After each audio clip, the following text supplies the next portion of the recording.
사도행전 5장 12절부터 26절까지 말씀 찾으셔서 한 절씩 교독하고 마지막 절은 함께 읽겠습니다. 사도행전 5장 12절부터 한 절씩 말씀 교독하겠습니다. 사도들의 손을 통하여 민간의 표적과 기사가 많이 일어나매 믿는 사람이 다 마음을 같이하여 솔로몬 행각에 모이고 그 나머지는 감히 그들과 상종하는 사람이 없으나 백성이 칭송하더라. 믿고 주께로 나아오는 자가 더 많으니 남녀의 큰 무리더라.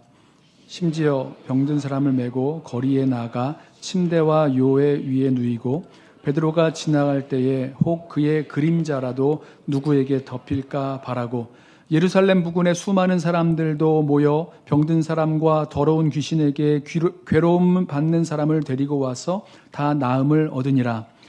대제사장과 그와 함께 있는 사람 즉 사두개인의 당파가 다 마음에 시기가 가득하여 일어나서 사도들을 잡아다가 옥에 가두었더니 주의 사자가 밤에 옥문을 열고 끌어내어 이르되 가서 성전에 서서 이 생명의 말씀을 다 백성에게 말하라 하매 그들이 듣고 새벽에 성전에 들어가서 가르치더니 대제사장과 그와 함께 있는 사람들이 와서 공회와 이스라엘 족속의 원로들을 다 모으고 사람을 옥에 보내어 사도들을 잡아오라 하니 부하들이 가서 옥에서 사도들을 보지 못하고 돌아와 이르되 우리가 보니 옥은 든든하게 잠기고 지키는 사람들이 문에 서 있으되 문을 열고 본즉 그 안에는 한 사람도 없더이다 하니 성전 맡은 자와 제사장들이 이 말을 듣고 의혹하여 이 일이 어찌 될까 하더니 사람이 와서 알리되 보소서 옥에 가두었던 사람들이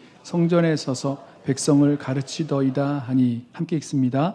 성전 맡은 자가 부하들과 같이 가서 그들을 잡아왔으나 강제로 못함은 백성들이 돌로 칠까 두려워함이더라. 아멘. 우리 지난 시간에 그 아나니아와 삽비라 그 부부의 이야기를 나누었는데요. 아나니아와 삽비라 부부가 자신의 땅을 판 그 돈의 일부를 감추고 일부만 교회에 드리면서 마치 바나바처럼 땅 판 돈의 전부를 가져왔노라고 거짓으로 속였습니다. 하나님은 사도 베드로를 통해서 이들이 성령을 속이고 하나님께 거짓으로 속였다라는 것을 드러내셨죠. 끝까지 거짓으로 일관했던 아나니아와 삽비라는 그 자리에서 3시간 간격으로 죽었습니다. 즉사한 거죠. 거룩하신 하나님께서 시작된 지 얼마 안 되는 이 교회 공동체 가운데 감추어진 죄악들, 거짓과 위선과 욕심과 악독, 그 모든 죄악의 싹을 제거하심으로 교회가 얼마나 순결하고 진실해야 해야 되는지를 엄중하게 알려주셨습니다. 교회는 이 거룩하신 하나님, 엄위하신 하나님이 우리 가운데, 교회 가운데 계심을 경험하면서 그 결과 크게 두려워하게 되었습니다. 11절 말씀을 보세요. 온 교회와 이 일을 듣는 사람이 다 크게 두려워하니라. 교회와 성도들이 거룩하신 하나님의 현존을 자각하고 하나님에 대해서 민감해질 때, 거룩하신 하나님에 대하여 민감해졌을 때에 이러한 거룩함에 대한 그런 두려움이 느껴지죠. 구약과 신약에 나오는 그 하나님을 향한 거룩하신 하나님을 만난 사람들 모두가 이 하나님의 거룩하심을 경험하면서 두려움을 느꼈습니다. 이사야 선지자가 성전에서 하나님을 배웠고 화로다 나여 망하게 되었도다 나는 입술이 부정한 사람이라고 하면서 두려워했었던 것처럼 또 베드로가 주님 앞에서 주님을 만났을 때에 주님 나를 떠나소서 나는 죄인이로소이다 라고 했을 때도 생각해 보십시오. 계시록을 보시면 사도 요한이 7촛대 사이를 거니시는 그 주님을 배웠고는 그 발 앞에 엎드러져 죽은 사람같이 되었던 것처럼 거룩하신 주님의 그 현존을 자각하고 깨달으면서 그 경외감, 하나님의 거룩하심 앞에 두려움을 경험하게 되는 거죠. 아나니아와 삽비라의 죽음을 보면서 우리에게, 교회에게 감추어진 죄악이 있어서는 안 되겠다. 주님 앞에서 교회가 얼마나 거짓 없이 진실하고 거룩하고 순결해야 되는지, 세상과 달리 정말 거룩한 공동체가 되어야 할 것을 분명히 깨달았을 것입니다. 아나니아와 삽비라의 그 죽음의 결과로 교회는 거룩하신 하나님을 경외하기를 배웠다면 그 결과 교회를 통해서 아주 큰 능력이 나타나기 시작했습니다. 하나님을 경외하여 순결하고 진실하고 거룩해진 교회 공동체를 통해서 하나님이 역사하시는 거죠. 오늘 본문 12절 말씀을 보십시오. 사도들의 손을 통하여 민간의 표적과 기사가 많이 일어나매 믿는 사람이 다 마음을 같이하여 솔로몬 행각에 모이고. 보세요. 하나님께서 사도들을 통해서 많은 표적과 기사를 나타내셨습니다. 간간히 어쩌다가 한두 사람에게 나타난 기적과 표적이 아니라 많은 표적과 기적을 나타나게 하셨다는 거죠. 얼마나 이런 기적과 표적이 많이 일어났는지 사람들은요, 사도들을 통해서 나타나는 그 병고침을 믿었습니다. 그 능력을 믿었어요. 그래서 베드로가 지나가다가 베드로의 그 그림자가 그 위로 이렇게 덮이기라도 한다면 그 환자가 고침을 받을 줄로 알고 병든 사람을 메어다가 베드로가 지나가는 거리에 뉘어놓았다는 거예요. 어떤 의미로는 너무나 미신적인 그런 모습으로 볼 수 있겠지만 그만큼 사도들의 손을 통해서 나타난 하나님의 능력과 표적과 기사가 아주 분명했다는 거죠. 특별히 이 병 고치는 능력에 대한 그 부인할 수 없는 증거들이 있었고 사람들을 이를 아주 분명하게 믿고 소원했다는 것입니다.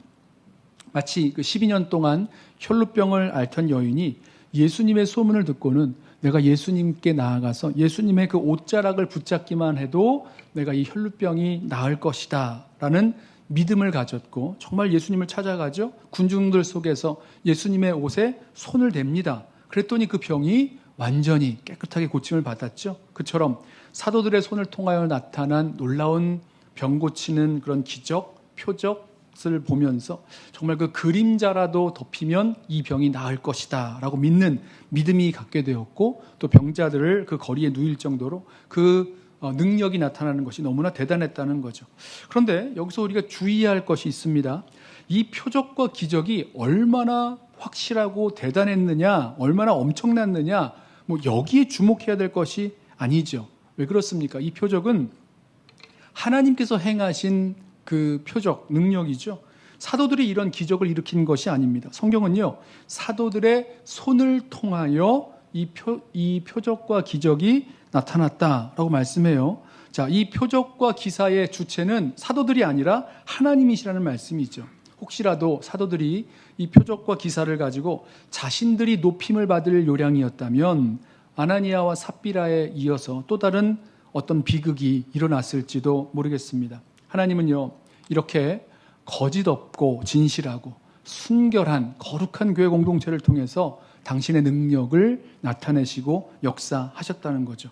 교회 역사도 이것을 증거합니다. 교회가 하나님 앞에 회개하고 또 교회의 거룩과 순결을 회복하였을 때 그때 놀라운 하나님의 부흥의 역사가 교회 공동체 가운데 임하죠. 하나님의 능력이 사람들을 통해서 이 교회를 통해서 나타나는 거죠.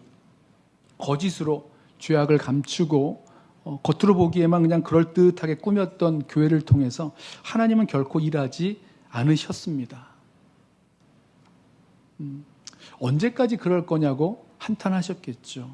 분명히 교회가 교회라고 하면 다른 사람 얘기하는 게 아니죠. 저와 여러분, 우리가 정말 하나님 앞에서 거짓 없이 순결하고 거룩해질 때에 그때 하나님께서 우리를 통해서 하나님의 놀라운 구원의 역사, 그 능력을 나타내실 줄로 믿습니다.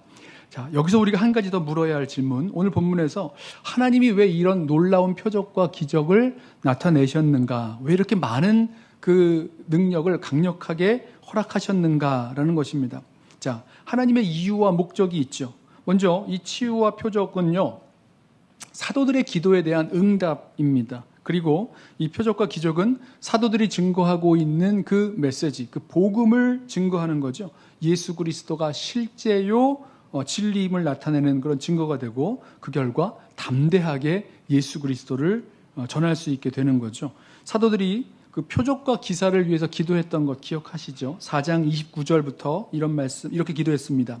종들로 하여금 담대히 하나님의 말씀을 전하게 하여 주시오며 손을 내밀어 병을 낫게 하시옵고 표적과 기사가 거룩한 종 예수의 이름으로 이루어지게 하옵소서. 이렇게 기도했습니다.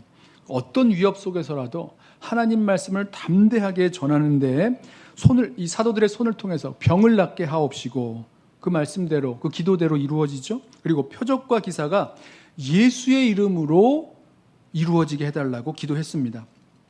자, 병이 낫고 표적과 기사가 일어나는 것, 이것 자체가 목적이 아니죠. 분명히 예수님을 증거하는 것, 예수의 이름으로 이루어지는 거기 때문에 예수님을 증거하게 되는 것이 이 표적과 기적의 목적이 됩니다. 사도들이 선포하는 복음 메시지가 무엇입니까? 예수가 하나님이 약속하신 그리스도시다. 너희가 십자가에 못 박은 예수를 하나님이 다시 살리셨다. 하나님이 그를 높여서 보좌 우편에 앉으셨고, 그 보좌에 앉으신 그리스도께서 아버지로부터 성령을 받아 우리에게 부어주셨다. 이걸 증거하면서 바로 그 예수의 이름으로 병자도 고치고 표적과 기사도 일어나게 하는 겁니다. 그러면 사람들은요, 지금 사도들이 증거하고 있는 그 예수님이 정말로 살아계시고 하나님 보좌 우편에서 능력으로 다스리시는 분이심을 만나게 되고 경험하게 되는 거죠. 마치 거룩하신 하나님의 그 어미한 역사를 교회 공동체가 경험했던 것처럼 정말로 예수님이 주와 그리스도 되셔서 우리 가운데 살아계시고 능력으로 다스리신다는 것을 이 표적과 기사를 통해서 실제로 경험하게 되는 겁니다. 사도들은요, 예수를 담대하게 증거하기 위해서 이 병고침과 표적과 기사를 구했고 정말로 그것이 이루어졌습니다. 그 결과 14절 보세요. 믿고 주께로 나아오는 자가 더 많으니 남녀의 큰 무리더라. 예수님 부활하여 살아계시고 성령을 통하여 능력으로 다스리시고 역사하신다는 것을 믿게 된 사람들이 아주 큰 무리를 이루었습니다. 사람들이 얼마나 많이 이런 병고침을 받았는지 16절을 보면요, 예루살렘 부근에 수많은 사람들도 모여 병든 사람과 더러운 귀신에게 괴로움 받는 사람을 데리고 와서 다 나음을 얻으니라 말씀합니다. 소문이 막 퍼져나가고 병든 사람들, 귀신에게 괴로움 받는 사람들이 다 모여서 나와서 그들이 일부가 아니라 다 고침을, 나음을 받았습니다. 저는 이 말씀을 보면서 우리 교회 가운데에도 이런 표적과 기사가 또 치유의 능력과 역사가 나타나기를 소원하게 되었습니다. 말씀드린 대로 표적과 기사 자체가 목적은 아닌 거죠. 우리가 담대히 하나님 말씀을 증거하고 우리 가운데 살아계신 예수님을 증거할 때 병고침과 표적과 기사가 우리 가운데도 나타나기를 소원하게 되었습니다. 여러분 오해 마세요. 기도만 하면 병이 다 낫는다거나 기도만 하면 모든 병이 나을 수 있다거나 모든 문제가 해결된다거나 그런 말씀 드리는 건 아닙니다. 만약에 그렇다고 한다면 병고침과 표적과 기사 자체가 목적이 되는 거죠. 치유와 기적이 목적이 아니라 사도행전 5장에 나온 것처럼 예수 그리스도의 주되심과 그리스도 되심을 담대히 증거하기 위해서 성령의 능력으로 표적과 기사와 병고침의 그 기적이 우리들 가운데도 일어나기를 기도해야 되겠다. 이런 의미에서입니다. 사도 바울이 고린도 교회에 편지하면서 이렇게 말했죠. 고린도전서 2장 1절부터 들어보세요. 형제들아, 내가 너희에게 나아가 하나님의 증거를 전할 때에 말과 지혜의 아름다운 것으로 아니하였나니 내가 너희 중에서 예수 그리스도와 그가 십자가에 못 박히신 것 외에는 아무것도 알지 아니하기로 작정하였습니다. 내가 너희 가운데 거할 때에 약하고 두려워하고 심히 떨었노라. 내 말과 내 전도함이 설득력 있는 지혜의 말로 하지 아니하고 다만 성령의 나타나심과 능력으로 하여 너희 믿음이 사람의 지혜에 있지 아니하고 다만 하나님의 능력에 있게 하려 하였노라. 보세요. 그대로죠.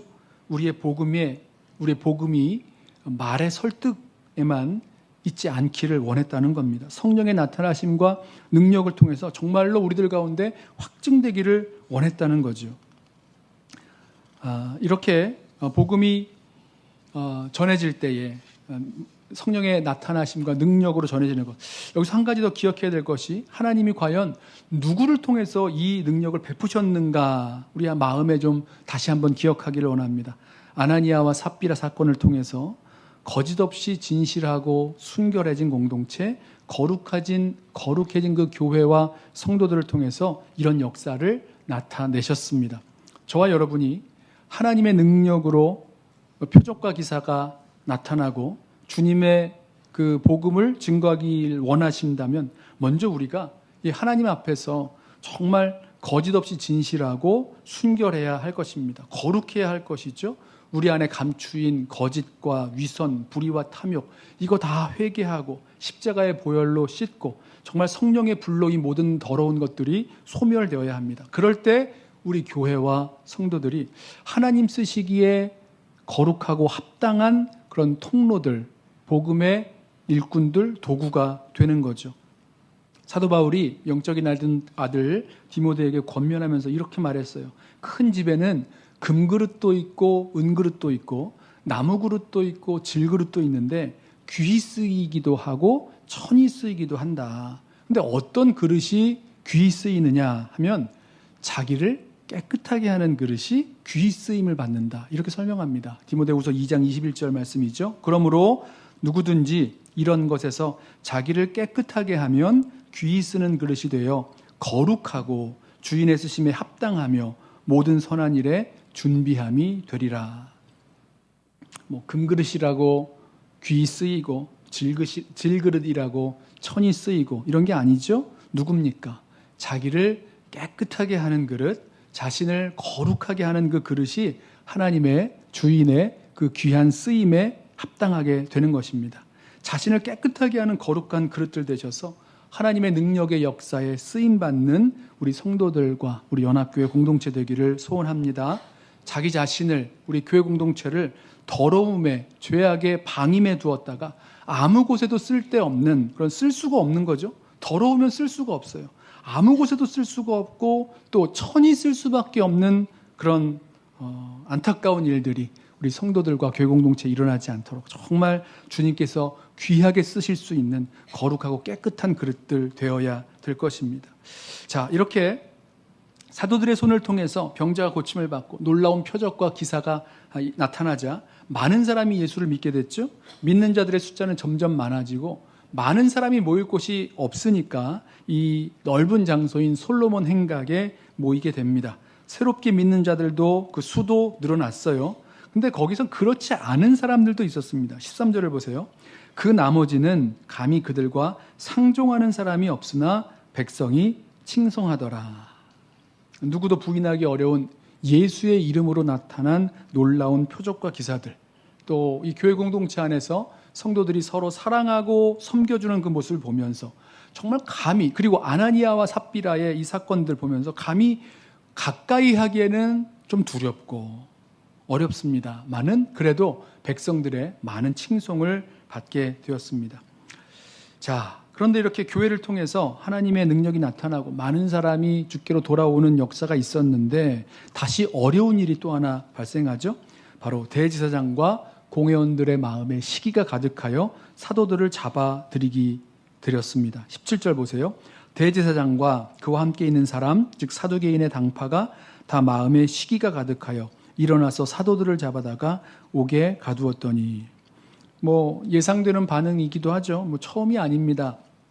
이전에 예수의 이름으로 성전 미문에 앉아서 구걸하던 그 안진뱅이를 일으켰을 때에 사람들이 몰려들었고 예수의 이름을 그들에게 전했을 때에 베드로와 요한이 붙잡혀가게 되죠. 옥에 갇히게 되고 공회에서 신문을 받고 위협을 받습니다. 다시는 예수의 이름으로 전하지도 말고 가르치지도 말라 이렇게 했었던 적이 있었죠. 그런데 분명히 위협해서 내보냈는데, 그렇게 하지 말라 그랬는데 다시 이런 일이 계속되고 있으니까 막 화가 나는 거죠.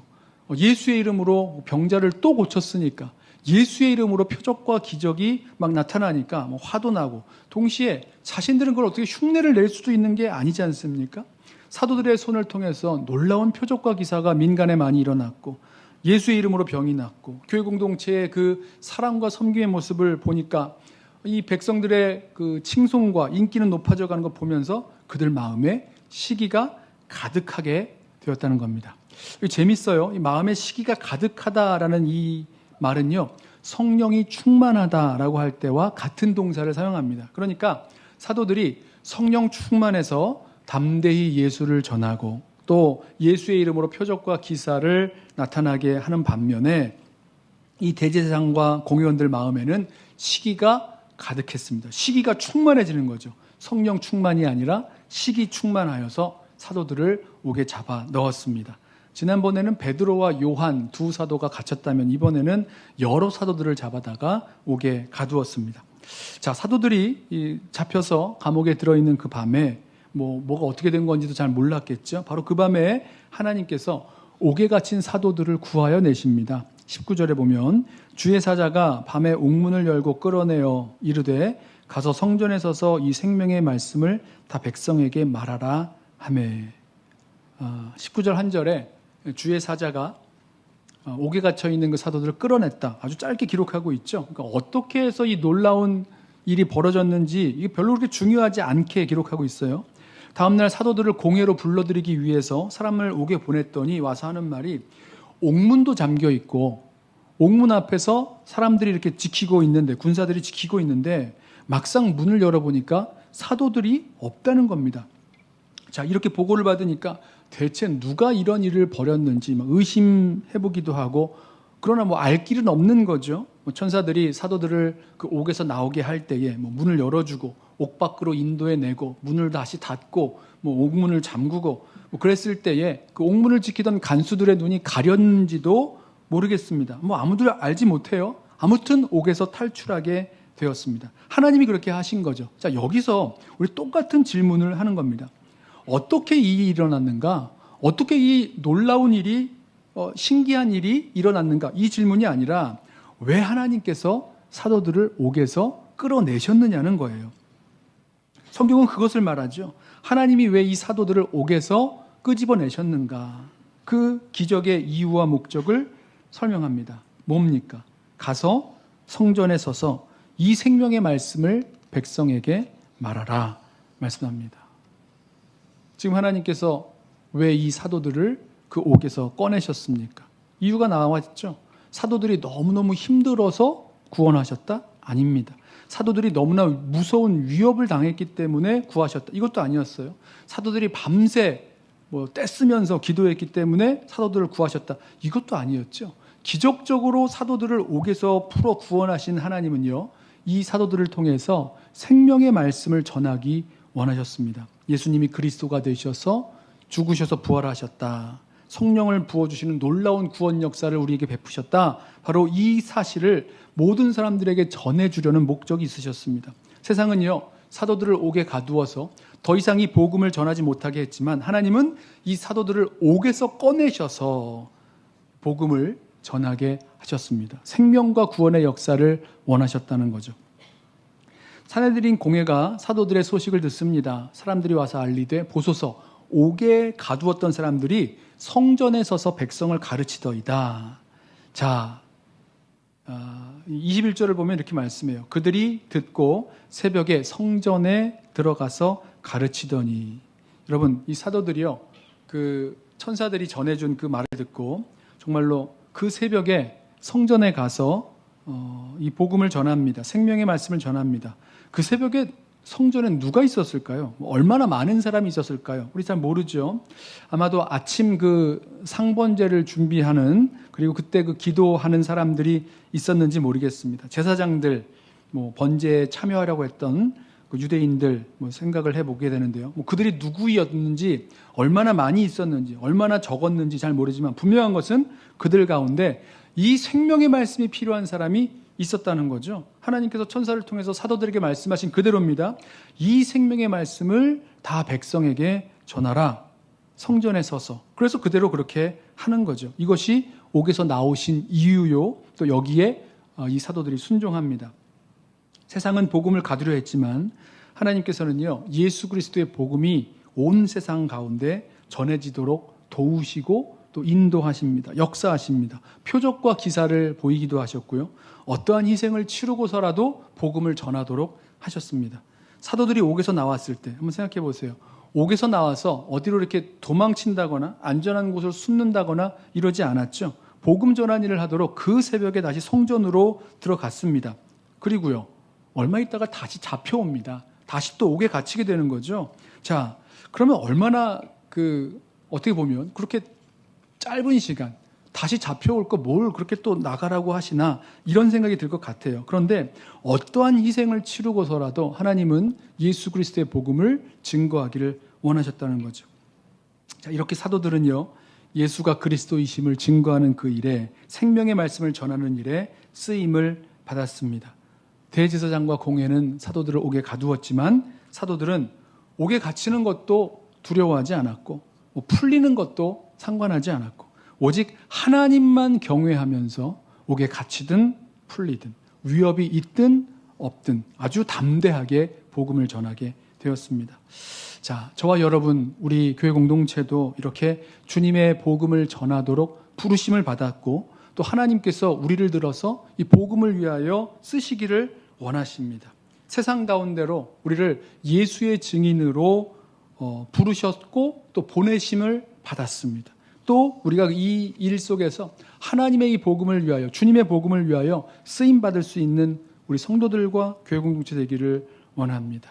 그래서 이 예수의 증인된 자리에서 담대하게 예수 그리스도를 증거하고 쓰임 받도록 정말 거짓 없이 진실한 그리고 순결한 거룩한 교회 공동체와 성도들 되시기를 주님의 이름으로 부탁하며 소원합니다. 분명히 하나님은 이 거룩한 교회 공동체를 통해서 성도들을 통해서 예수 그리스도의 복음을 증거하는 일에 아주 능력 있게 사용하실 줄로 믿습니다. 기도하겠습니다.